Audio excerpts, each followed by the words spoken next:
Lindsay Cortez, welcome back to the Soccer Queens podcast. Thanks, Erica. I always love talking to you. I'm Mhm. really excited for this topic today on hydration. Now, just a heads up to the listeners, this is day 5 of me not drinking any coffee. So if I seem a little bit out of it, that's why. But I've definitely learned the importance of hydrating my body and what you're like without like caffeine and all these other things. So this is going to be super interesting. But let's just dive into some of the like key components of hydration. A lot of athletes think that it's just drinking water and maybe some sports drinks, but how do athletes like really hydrate themselves? Yeah, and that's what I wanted to open this conversation with too, is all the exciting and delicious and unique ways to hydrate. It doesn't have to just be carrying around a gallon of water with you all day. Now you can if you enjoy that, and water is, nature's best way to hydrate. So amazing, we've got water. But I'm actually sitting here, and I'm still drinking a protein drink from post workout, and I'm hydrating while I'm also recovering. Awesome. Um, Everybody, you just mentioned coffee, and maybe that's not for everybody, especially certain young listeners, but everybody has this notion that coffee dehydrates you. Well, it is true. It is a diuretic, so it does increase your urine output, but you're still taking in fluids. It's still fluid that is hydrating your body. You might, if it's a 16-ounce coffee, maybe you're not maximizing all 16 ounces because it is a natural diuretic, but you're still taking in fluids. We have, seltzer waters to hydrate with. We have our sports beverages to hydrate with. We have smoothies that, you're using milk or almond milk or soy milk or fruit juice to mix it up. And that's, hey, smoothie is part of my breakfast, but you're hydrating with it as well. And then we have actual like food, right? Like fruit is full of water. Certain vegetables, cucumber and celery has a really high water content. When you make your oatmeal in the morning, what do you make it with? Either water or milk, and so you're hydrating with that food. Rice as well is another great example. When you cook rice, rice cooks by absorbing water. Maybe you have soup as part of your lunch or dinner from time to time. So you are actually hydrating with foods as well. Fruits and vegetables are the notoriously high water content foods that we eat. And then, like I mentioned, some of our starches are made with water as well. Mhm. And so you're getting hydration there. So, yes, water is, I strongly encourage all athletes to, pick a favorite water bottle, put some fun stickers on it, carry it around with you all day long so that you are drinking water throughout your day. But there's so many other choices that can supplement that and make hydration fun and tasty.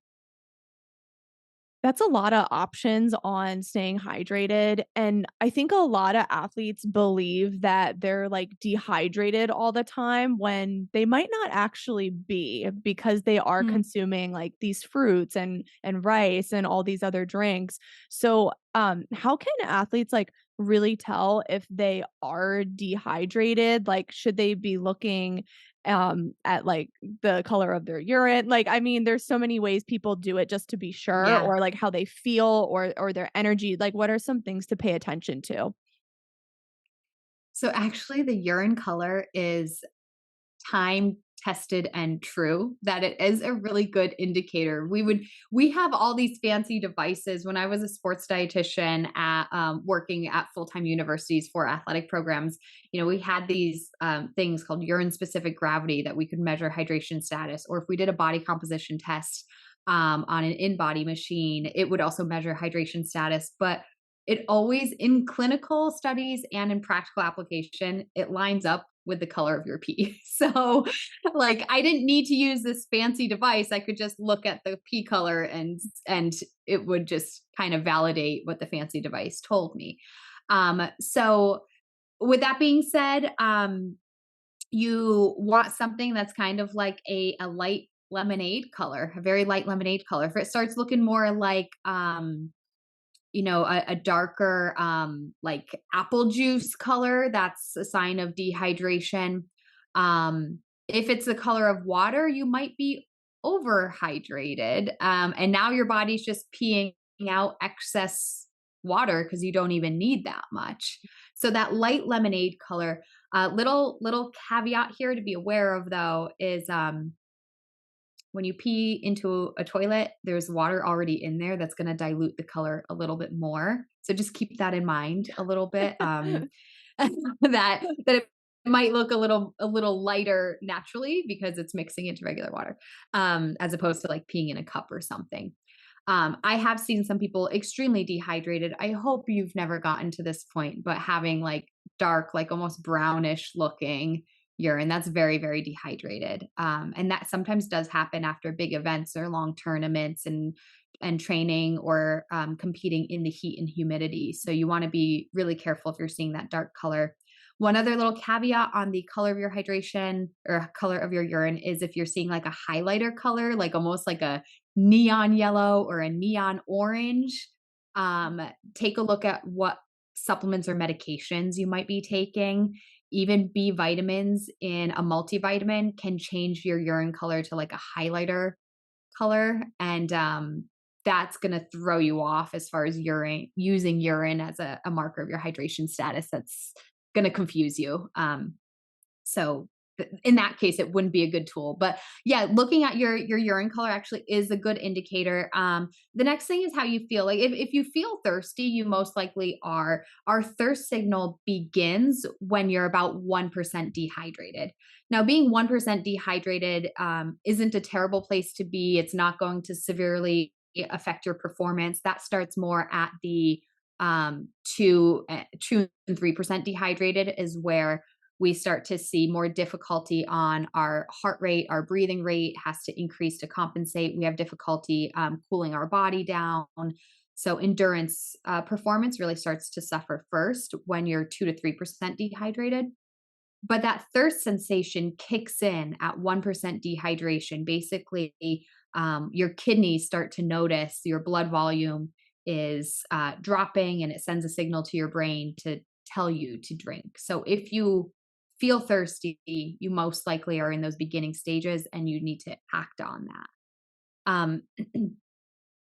Dry mouth is another like sensation people just kind of get of like, we've all been there. Like you just have that dry mouth, like you just need something to quench it. And those are signals your body is sending you to that you are dehydrated. And from more of a as another like sign or symptom to pick up on, I think when it comes to athletes who are regularly training, sometimes I've noticed this myself personally and certainly in clients that I work with that just an inability of full muscle recovery, like just kind of like a soreness that's lasting for kind of no real good reason. Like it's not like we had this super hard workout or I didn't go up in the weights. Like my muscles are really sore. Maybe you might be drinking enough all day long, but you might not be properly rehydrating in the immediate recovery period to help your muscles feel better and recover faster from that workout. So that's typically when we think of muscle soreness, we're looking at protein and just total intake or nutrient timing. But I would also encourage you to look at your hydration there as well.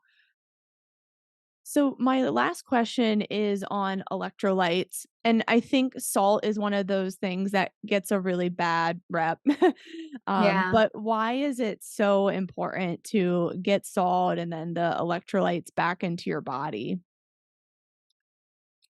Well, the importance here is because every muscle in your body contracts and relaxes through sodium potassium channels. So you need sodium for every muscle to work and function properly, even to the level of the muscle of your heart.